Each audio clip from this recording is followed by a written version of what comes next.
When Scandinavian ships entered foreign chronicles around 800, their hulls carried technologies and institutions already centuries in development. Archaeology reveals that consequence first, then compels us to trace its foundations backward through the Northern Iron Age. No excavated layer contains a moment when an isolated people suddenly became Vikings. Instead, settlements, graves, workshops, fields, harbors, and monuments document uneven regional transformations. The term pre-Viking is useful only as a viewpoint from later history. People living in the 6th or 7th century were not preparing consciously for an age named by modern scholars. Their communities responded to local environments, inherited obligations, distant exchange, conflict, and changing political power. Archaeological chronology divides these centuries differently across Scandinavia, so labels require regional care.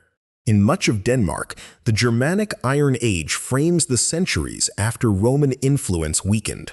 Swedish scholarship commonly distinguishes the migration period and Vendel period before the Viking Age. Norwegian sequences use related terms while preserving their own regional chronologies and material patterns. These systems organize evidence. They do not describe borders recognized identically by past communities. Start with farms because longhouses anchored production long before emporia concentrated merchants. Post holes reveal changing buildings whose timber walls and roofs have mostly disappeared.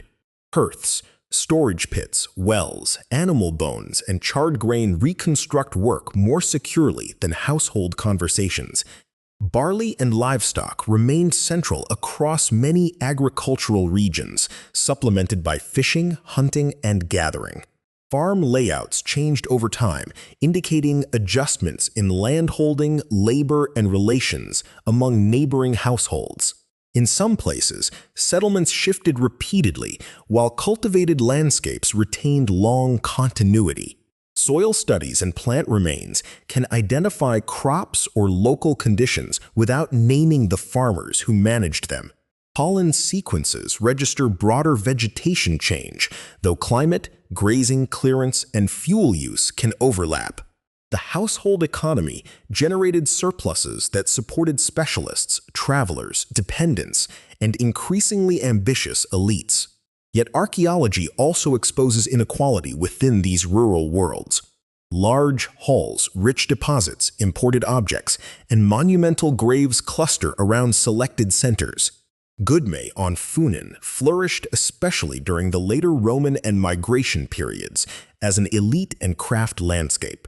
Its halls, metalworking, and concentrated precious finds indicate power connected with exchange and specialized production.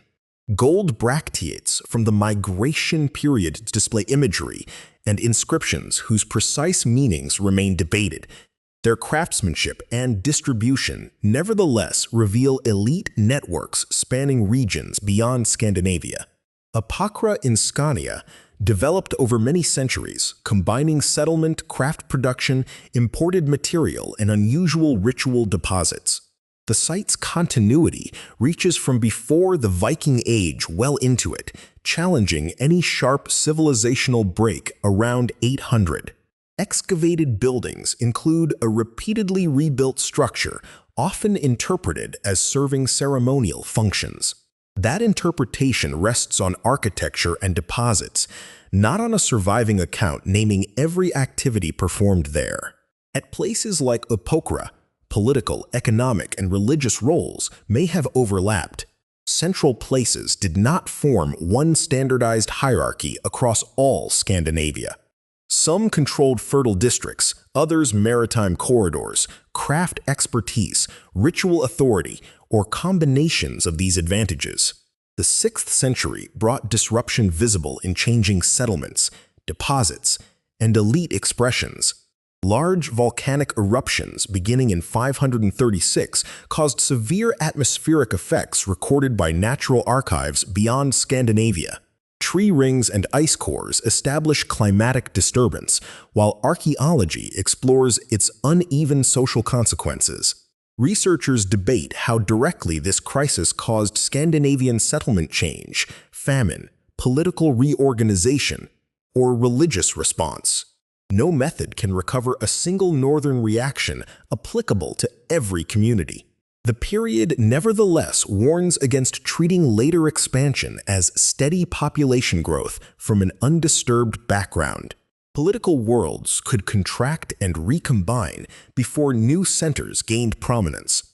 From the 7th century, elite sites around Lake Mälar display extraordinary martial and ceremonial material. Vendel and Valsgärde are famous for furnished boat graves containing weapons, animals, vessels, and ornate equipment. The graves predate the Viking Age conventionally defined in this region. Their boat burial practice shows that vessels already carried status and ritual meanings before overseas raiding dominated written narratives. Elaborate helmets and weapon fittings connect local elites with wider artistic and martial traditions. Such graves document funerary performances arranged by survivors, not complete biographies of the deceased. They cannot prove that every buried weapon saw battle or that all regional elites shared identical beliefs. Their expense does indicate concentrated resources, skilled craftsmanship, and communities capable of staging complex rites. Nearby Gamla Uppsala presents another monumental landscape of large mounds, settlement, halls, and later written associations. Archaeology dates and contextualizes structures independently from medieval stories about ancient rulers. The later narratives matter as memory, but they cannot identify every mound occupant securely. Monument building made authority visible through accumulated soil, labor, feasting, and controlled space. That political language was already mature before the 9th century. The Nidam ship from southern Jutland dates to the 4th century and was propelled by oars rather than sail. Its clinker-built hull demonstrates a northern construction tradition centuries before Viking Age longships. The 7th century Sutton Hoo ship burial in England is not Scandinavian, yet it belongs to connected North Sea elite worlds. Its comparison helps reveal shared maritime and artistic horizons without erasing regional differences. By the 8th century, sailing ships in Scandinavia had emerged from long experimentation whose earliest stages survive incompletely. Gotlandic picture stones include ship imagery, but dating and interpretation require attention to each stone's context. The Gvalsen ships from western Norway, generally dated around the 7th century, show advanced rowing vessels before mature Viking forms. These finds trace technological options rather than one straight evolutionary ladder. Builders adapted hull shape, propulsion, and materials to local waters and purposes. Iron production likewise preceded Viking voyages by many centuries. Bloomery furnaces transformed bog, lake, and other ores into workable metal through charcoal-intensive skill. Slag heaps in forest and farming regions reveal output that sometimes exceeded immediate household needs. Bar iron could move toward settlements where smiths produced tools, fittings, and weapons. This industry supplied agriculture and construction before it supported expanding fleets. Craft specialization becomes especially visible in molds, crucibles, workshop waste, unfinished objects, and standardized products. At Ribe, activity beginning in the early 8th century shows organized plots and intensive craft beside a navigable river. Bead-making debris captures repeated production at a coastal market rather than an isolated luxury deposit. Ribe's beginnings precede the conventional raid on Lindisfarne in 793. That chronology places commercial concentration before the event often used to open the Viking Age. Across the Baltic, early centers and landing places also connected Scandinavians with neighboring peoples.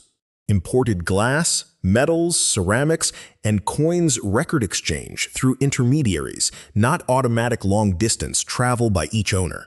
They also created opportunities for rulers or magnates to protect, tax, relocate, and exploit exchange. Political consolidation, therefore, possessed pre-Viking infrastructure, even where royal genealogies remain uncertain. Archaeology rarely gives secure personal names for 6th and 7th century leaders. Later king lists and sagas mix memory, political construction, and literature, requiring independent testing. Anonymous halls and graves may demonstrate power without revealing who exercised it. This imbalance is central to what archaeology can honestly disclose. Material remains excel at duration, distribution, production, diet, construction, and repeated practice. Become less decisive about spoken identity, private belief, motive, and exact institutional titles. Radiocarbon dating estimates age ranges for organic material, sometimes refined through careful sampling and calibration. Dendrochronology can date suitable timber more closely and occasionally suggest its growth region. Stratigraphy establishes which deposits preceded others, provided later disturbance and excavation context are understood. These methods sharpen sequences but cannot convert every building into a named palace. The strongest picture emerges when independent traces converge without being forced into one storyline.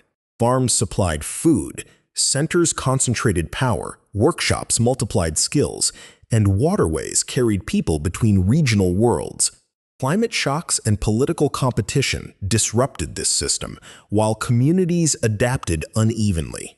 By the late 8th century, several ingredients of Viking Age expansion already existed. They included seaworthy construction traditions, iron tools, martial retinues, coastal exchange, agricultural support, and elite ambitions. Their convergence does not establish one universal cause for raiding or migration. Foreign political weakness, opportunities for profit, internal rivalry, and accumulated maritime knowledge all mattered differently. The Viking Age consequently appears as an acceleration and redirection, not an origin without ancestry. Later ships grew more specialized, markets expanded, kingdoms strengthened, and overseas settlements altered the scale of connection. Archaeology's greatest revelation is therefore temporal. Famous expansion rested upon a long, branching northern Iron Age. The last piece of this route ends at Ribe, where organized craft activity preceded the historical threshold assigned to Vikings. Nothing there announces an era about to begin, only people making objects within networks already changing. That ordinary continuity is the strongest reason pre-Viking Scandinavia cannot be treated as a silent prologue.